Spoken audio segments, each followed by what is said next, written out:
Hello friends, आप सबका अर्चना Harry channel पर स्वागत है। आज हम लोग नया टॉपिक पढ़ेंगे वाक्य शुद्धि।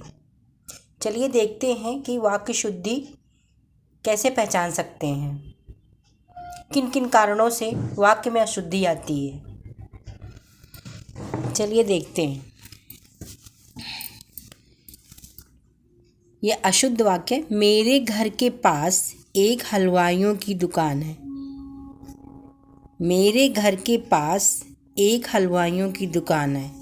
इसमें क्या है, एक के साथ हलवाइयों लिखा है। हलवाइयों क्या होता है, बहुवचन में होता है, और एक लिखा है, तो इसलिए ये शब्द जो है गलत है। दुकान है, ये शब्द गलत है। ये शुद्ध वाक्य इस प्रकार से होगा, मेरे घर के पास हलवाई की एक दुकान है। ये शुद्ध वाक्य है। इसका क्यों शुद्ध है? क्योंकि ये एक वचन हलवाई का प्रयोग हुआ, यहाँ एक इधर आ गया है, तो इसलिए ये वाक्य सही होगा। चलिए दूसरा, श्री कृष्ण के अनेकों नाम हैं। ये वाक्य अशुद्ध है। क्यों अशुद्ध है? क्योंकि इसमें अनेकों शब्द आया है। अनेकों शब्द का ही अर्थ होता है अनेक। इसमें अनेकों लिखने की कोई ज़रूरत यहाँ पे नहीं थी। ये सब निरर्थक है। अनेकों जो लिखा गया, अनेक अगर अनेक लिखा जाता तो भी एक से अतिरिक्त चीज़ों के लिए अनेक का प्रयोग होता है। इसका शुद्ध वाक्य होगा, श्री कृष्ण के अनेक नाम हैं। श्री कृष्ण के अनेक नाम हैं। अब देखिए, आप खुद देखिए कि अनेक लग गया तो भी आपको पता चल रहा कि कृष्ण के बहुत सारे नाम हैं, तो इसलिए ये शुद्ध है। और अनेकों शब्द जो है वो अशुद्ध है। चलिए, देखो फूलों पर भंवरे भिनभिना रहे हैं।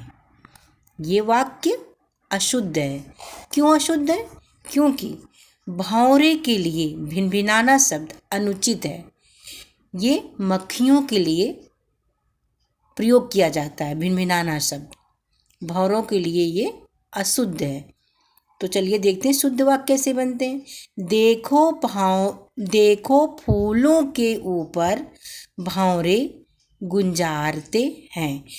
भंवरों के लिए गुंजार करना शब्द प्रयोग होता है, इसलिए यहाँ पे लिखा गया है भंवरे गुंजारते हैं।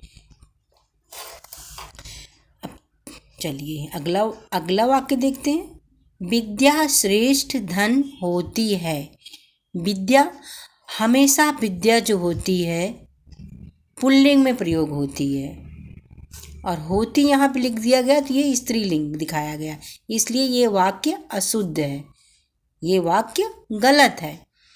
इसका शुद्ध वाक्य क्या होगा, विद्या श्रेष्ठ धन होता है। विद्या श्रेष्ठ धन होता है, क्योंकि विद्या जो होती है हमेशा पुल्लिंग में प्रयोग होती है।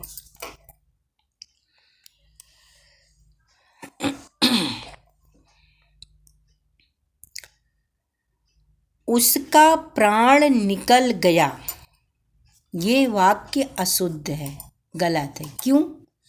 क्योंकि हिंदी में प्राण, लोग, दर्शन, अक्षत, अखबार, ये सब जो होते हैं बहुवचन में प्रयोग होते हैं, इसलिए इसका शुद्ध वाक्य कैसे होगा, आइए देखते हैं। उसके प्राण निकल गए। ये वाक्य शुद्ध है। अगला वाक्य, मैं पूरी रात भर जागता रहा। यहाँ पूरी भी लिख दिया, यहाँ भर भी लिख दिया है, इसलिए ये वाक्य अशुद्ध है। या तो पूरी रात बोलो या तो भर ही बोलो। ये दोनों वाक्य एक साथ प्रयोग होने से ये वाक्य अशुद्ध हो गया, मतलब गलत हो गया। इसका शुद्ध वाक्य कैसे होगा, मैं सारी रात जागता रहा। मैं सारी रात जब लिख दिया गया तो पूरी रात का बता रहा है ना कि पूरी रात में जागता रहा, तो इसलिए पूरी रात भर जागता रहा, ये भर और पूरी दो शब्द का जो प्रयोग यहाँ इस वाक्य में हुआ है, इसलिए ये वाक्य गलत हो गया। इसका शुद्ध वाक्य होगा मैं सारी रात जागता रहा। चलिए अगला देखते हैं। उपर्युक्त वाक्य सही हैं। उपरोक्त वाक्य सही हैं। इसमें इस वाक्य में उपरोक्त शब्द जो आया है, ये उपरोक्त शब्द ये वर्तनीय शुद्धि है। इसमें उपरोक्त इस तरह नहीं लिखा जाता है, उपर्युक्त लिखा जाता। उपर्युक्त वाक्य सही है, ये शब्द सही है। ठीक, अब अगला वाक्य देखते हैं। वह मन से डरा करता है। वह मन से, मन शब्द यहाँ पे अनुचित है, मन शब्द का प्रयोग यहाँ गलत है, इसलिए ये वाक्य गलत हो गया। शुद्ध वाक्य क्या होगा इसका? वह डरा करता है। वह डरा करता है, इसका शुद्ध वाक्य है। थैंक यू बच्चों।